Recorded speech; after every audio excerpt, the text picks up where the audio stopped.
Assalamualaikum warahmatullahi wabarakatuh. Halo anak-anak, bagaimana kabar hari ini? Semoga semuanya sehat walafiat dan tetap semangat dalam belajar.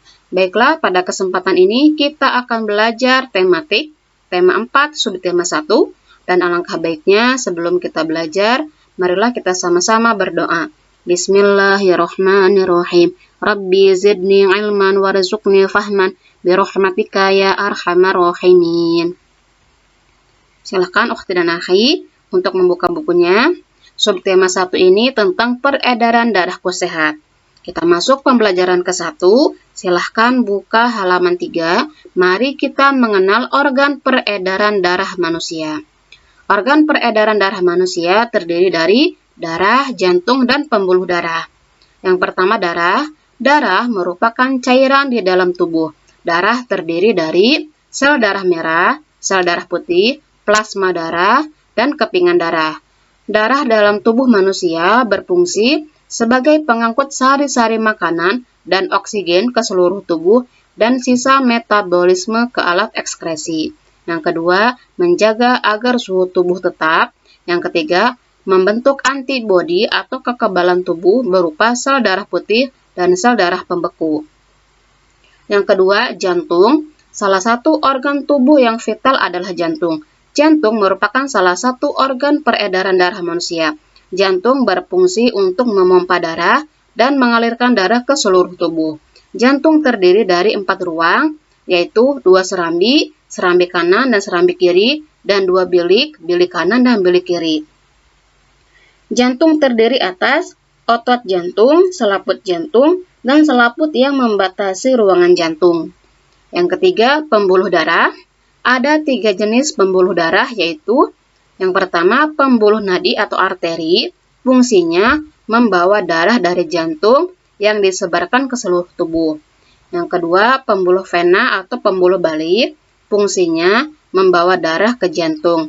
Setelah disebarkan ke seluruh tubuh, kemudian kembali lagi ke jantung melalui pembuluh vena. Yang ketiga, pembuluh kapiler merupakan pembuluh darah yang sangat halus dan langsung berhubungan dengan sel-sel jaringan tubuh.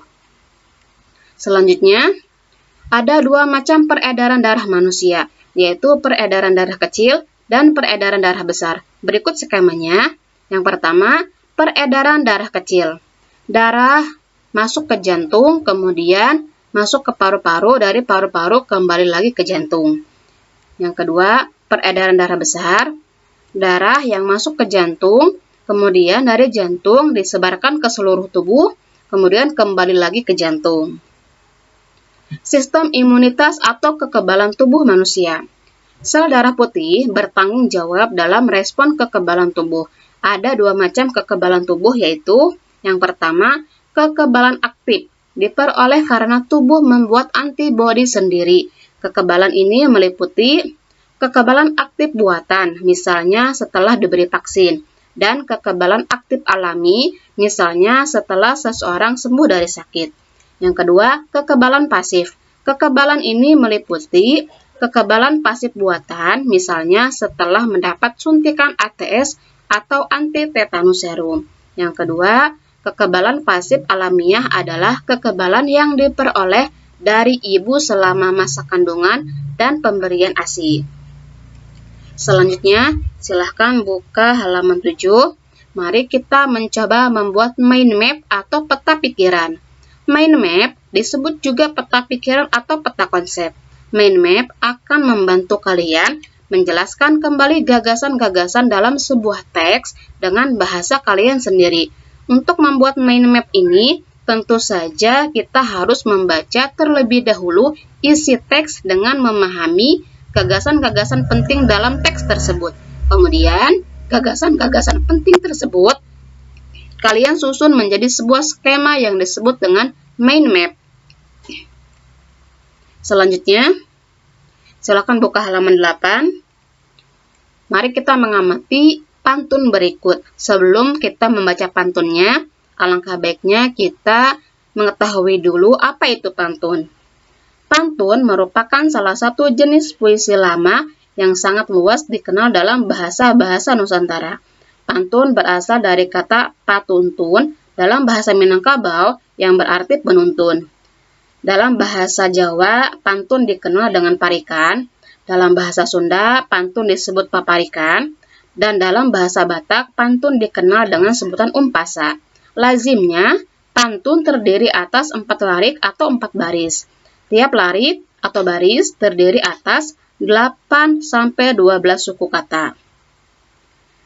Bersajak akhir dengan pola ABAB atau AAAA. Pantun pada mulanya merupakan sastra lisan, tapi sekarang dijumpai juga pantun yang tertulis.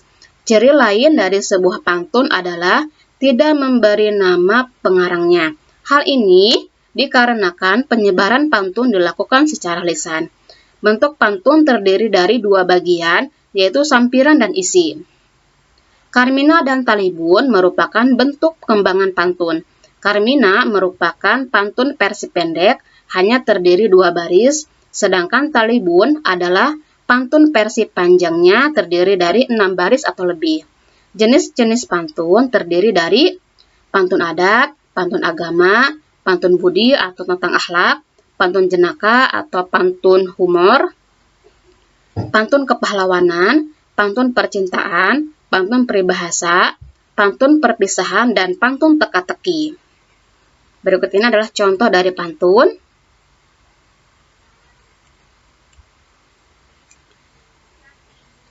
Pantun terdiri dari 4 baris. 2 baris pertama merupakan sampiran, dan 2 baris terakhir merupakan isi. 4 baris ini disebut dengan 1 bait. Mari kita baca. Memelihara ikan di dalam tambak. Jangan lupa diberi makan. Jangan dulu meminta hak, kewajiban dulu lakukan. Kemudian, pergi ke kota anak Pasaib, membeli sawo rasanya sepat. Menuntut ilmu hukumnya wajib, ilmu terbaik yang bermanfaat. Itulah contoh dari pantun. Baiklah, kita cukupkan pembelajaran hari ini. Dan kita akhiri dengan membacakan hamdalah. Alhamdulillahirrahmanirrahim. Di akhir pembelajaran ini, Ustazah akan putarkan video tentang sistem peredaran darah manusia. Terima kasih. Akhirul kalam. Wassalamualaikum warahmatullahi wabarakatuh.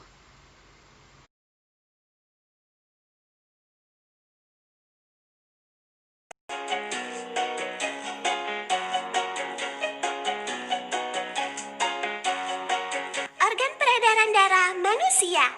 Pilih satu persatu ya teman. Jantung,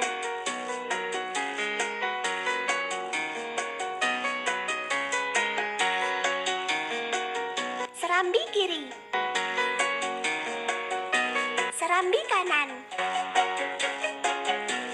bilik kiri,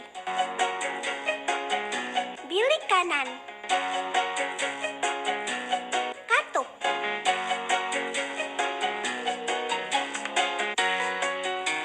darah, sel darah merah,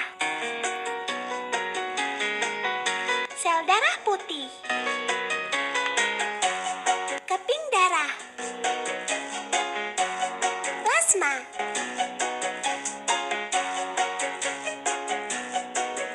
pembuluh darah, pembuluh kapiler, vena pulmonalis,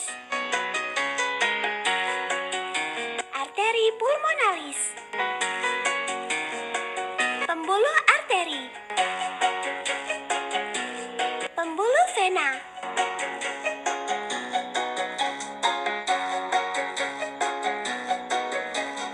sistem peredaran darah manusia. Pilih satu persatu ya teman. Perhatikan ya teman, kali ini kita akan mengamati bagaimana sistem peredaran darah kecil pada manusia. Darah mengalir dari serambi kanan menuju bilik kanan. Kemudian, darah akan mengalir melewati arteri pulmonalis menuju ke paru-paru. Darah yang mengalir ke paru-paru banyak mengandung karbon dioksida. Di dalam paru-paru terjadi pertukaran karbon dioksida dengan oksigen. Darah yang mengandung oksigen mengalir melewati vena pulmonalis menuju ke serambi kiri jantung.